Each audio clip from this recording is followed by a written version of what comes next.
your favourite part of acting in like TV shows? What's my favourite part about acting in all the different movies and TV shows? I mean, I think primarily you have to love acting to do this job. If you don't actually enjoy it, and you do it for the money or for the fame, then you'll give up. Because it's too difficult to do it for those reasons. You have to be passionate about entertaining people and getting on stage or getting in front of the camera, because, you know, it's not that glamorous, you know. It's not all MCM Expos in Glasgow, you know, it's hard work, and it's, you know, rain and wind and night shoots and, you know, prosthetic makeup's glued to your face. It's all of that stuff. You know, you have to be passionate and love what you do. Do you want to be an actress? Yeah. So as long as you love doing it, then I'd advise doing it. But there's so many people now, you know, especially at school, I do a lot of talks at schools and things, and they say, you know, oh, when I grow up, I want to be famous. That's like a career. You know, because they see people on X Factor and Britain's Got Talent. That's what they're doing. They're becoming famous. But it's not really about that. But I love what I do, and you know, wouldn't change it for the world. And long may it continue, hopefully. And thanks to all of you guys, you know, supporting the stuff that I do. That's what's terrific. So thank you. Thank you.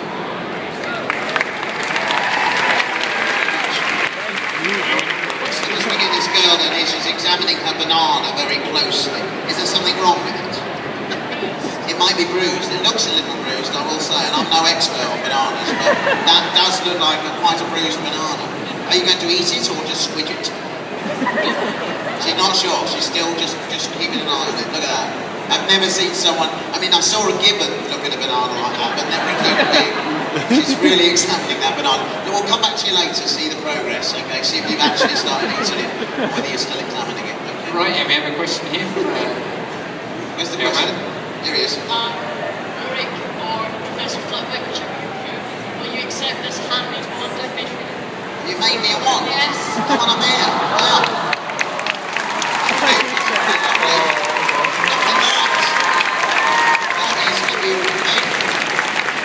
Feels a very nice weight.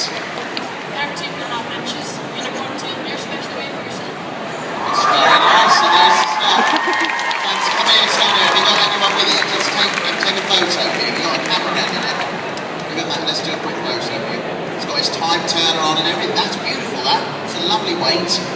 Wingardium Leviosa. Yes. It works. Terrific. Okay. Come around this side, fella. You come over here.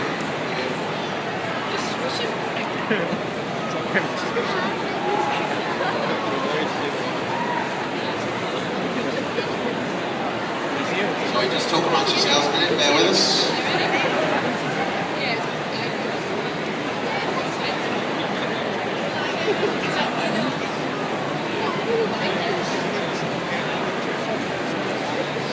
We've got one more here. Very good, thank you very much. The wand maker. His grandson right there. There he is. Thank you very much for that. That's really very nice. I've never been given a wand before. You know, people say, oh, did you keep any of the things from Harry Potter? You know, the wands were the most sought after things by the cast. That is the gift that you wanted at the end, but nobody got one.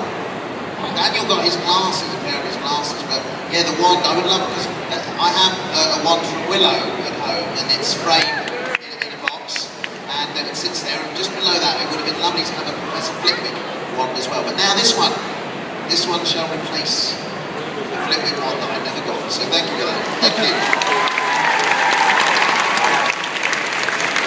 And we're down at the front still with a question, please, young lady. Okay. What film did I enjoy the most? And that's a really hard question. I get asked that quite a lot. And you know, I started with Return of the Jedi when I was 11 years old. And so I suppose that one I think about most fondly, because it's the reason that I'm standing here, basically. You know, it's the reason for everything I've done in my career. But you know, every movie I've been involved with, I've had a great experience in, which I feel very lucky for. You know, from Labyrinth to Willow to Star Wars Episode 1, and all the Harry Potter movies.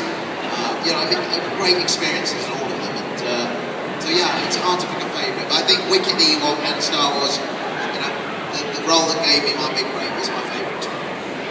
Thank you. Question for young gentleman here. Hi, Warwick. Hello.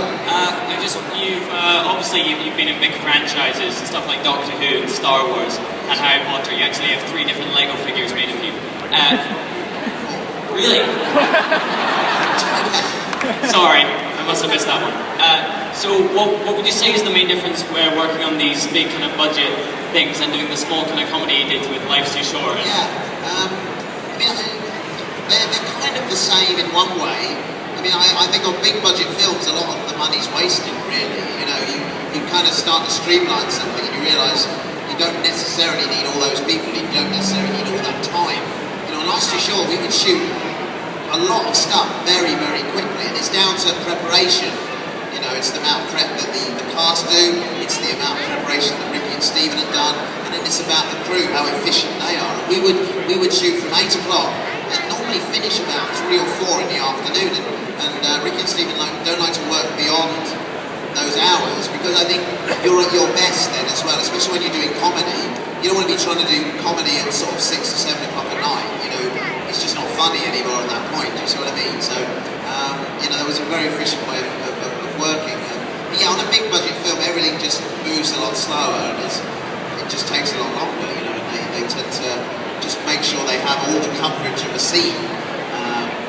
You know, and it's a different medium as well, it has to look fantastic, so everything has to be sort of, you know, taken more care of and more time over.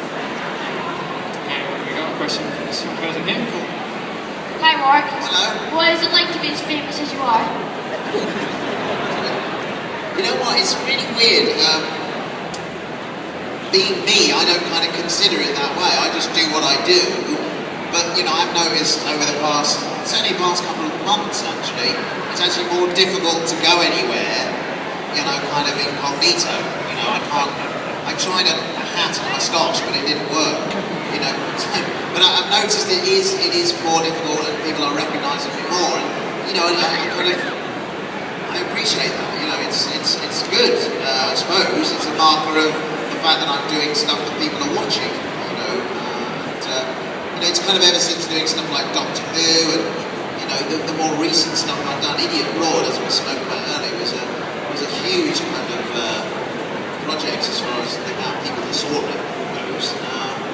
But yeah, no, I like it. I wouldn't change it. You know, it is difficult sometimes to go out and just kind of have a quiet meal or something. You know, you've got somebody sitting next to you that you don't know, going, hi, you know, I like your work, and you just got to, you give them their time, you know what I mean? Because I know how pleased I am when I see somebody I recognise and respect in films. You know, I want them to give me just a moment to say hi. So I always feel that when somebody says hi to me, I want to give them that moment. They can go away excited and say, I met Warwick Davis.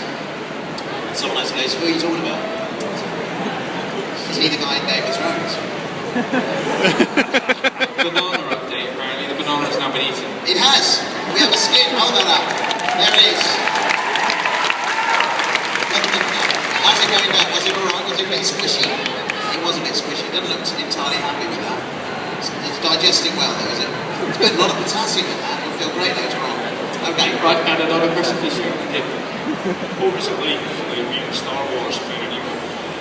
It was hot, as you might imagine. Yeah, I mean, so I was 11, so can you imagine? Think back to when you were 11 years old. I'm assuming you're older than 11, aren't you?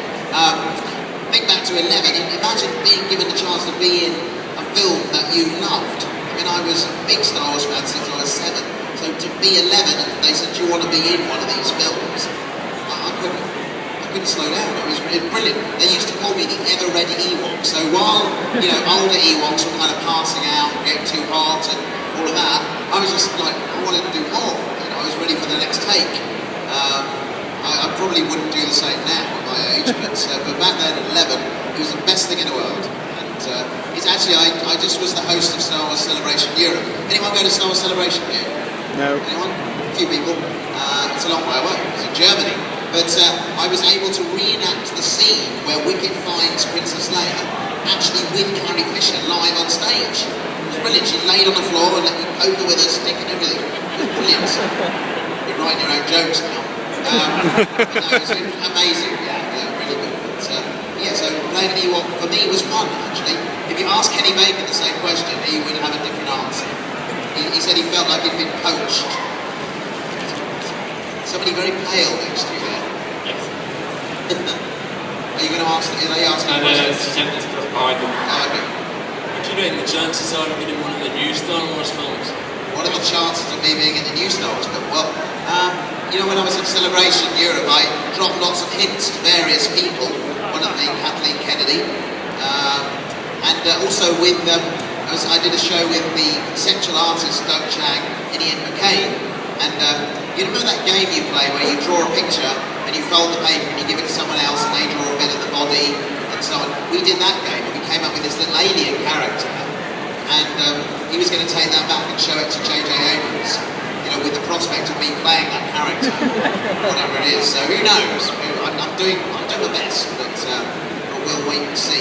But from what Kathleen said on stage, they're going to look back to doing things slightly more traditionally with the new Star Wars. So they're going to use a mixture of models, you know, animatronics, actors in suits, CG work. You know, they're going to use all of the tools in the toolbox, basically, which is really quite exciting. Okay. I have a question for someone down here. What's your favourite Marvin the Paranoid Android quote from The Hitchhiker's Guide to the Galaxy?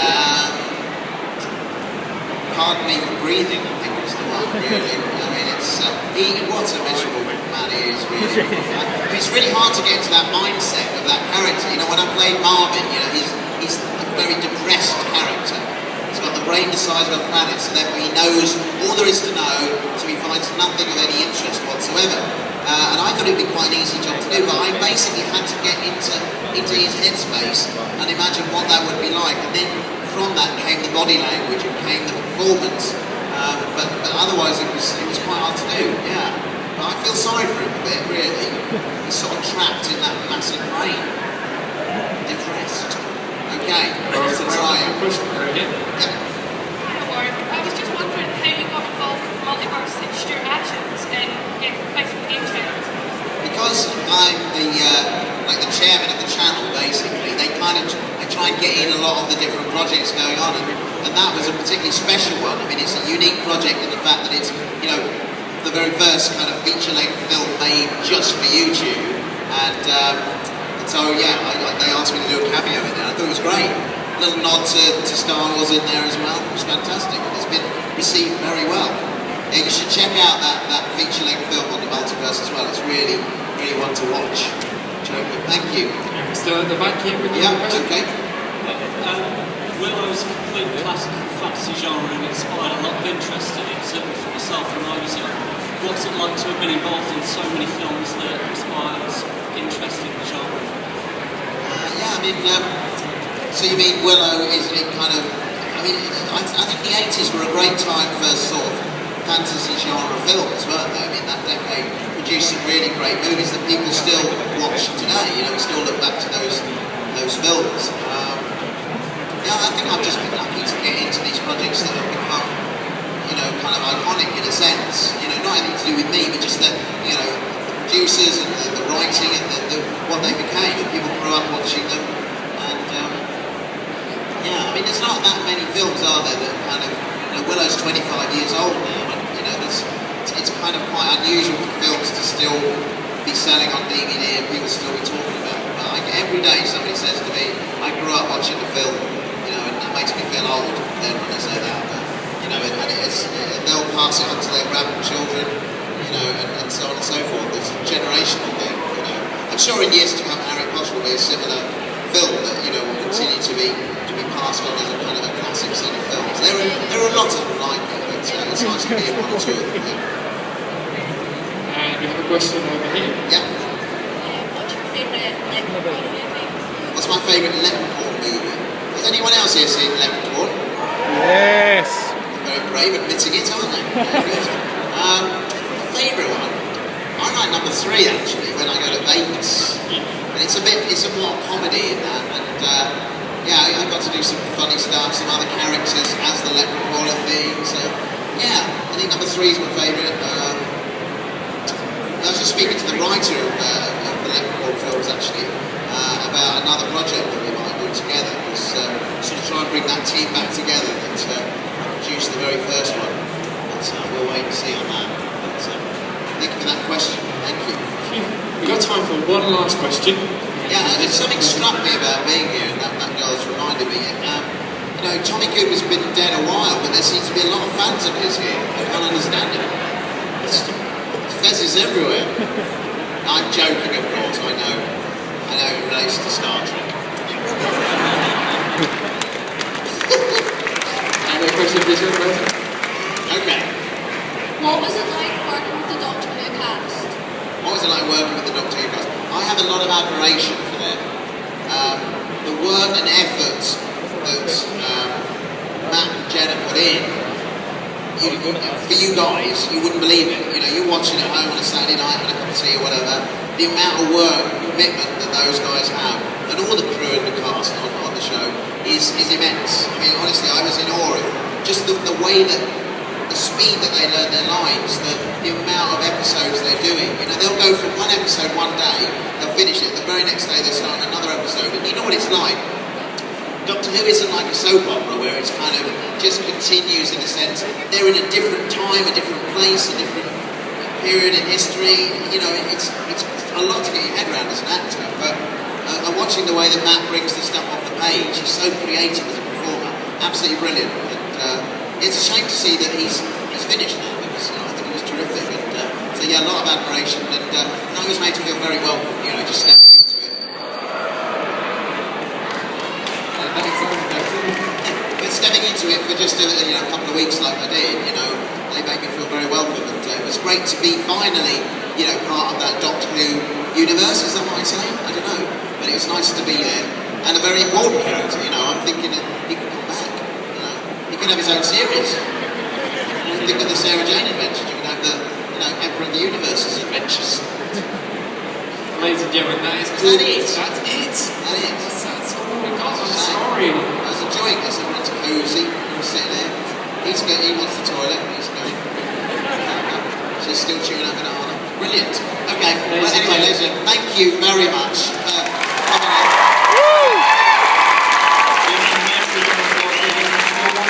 Warwick Davis! Down in London between the 23rd of September and the 19th of October. Come and see me in Spamalot. I'm playing Patsy. It's my West End debut. So if you like a bit of Monty Python, book now. Check it out. Ladies and gentlemen, Warwick Davis! And on Tuesday, the Knights of Merlin, following, of course, Project Vineyard. Warwick's off to play this one.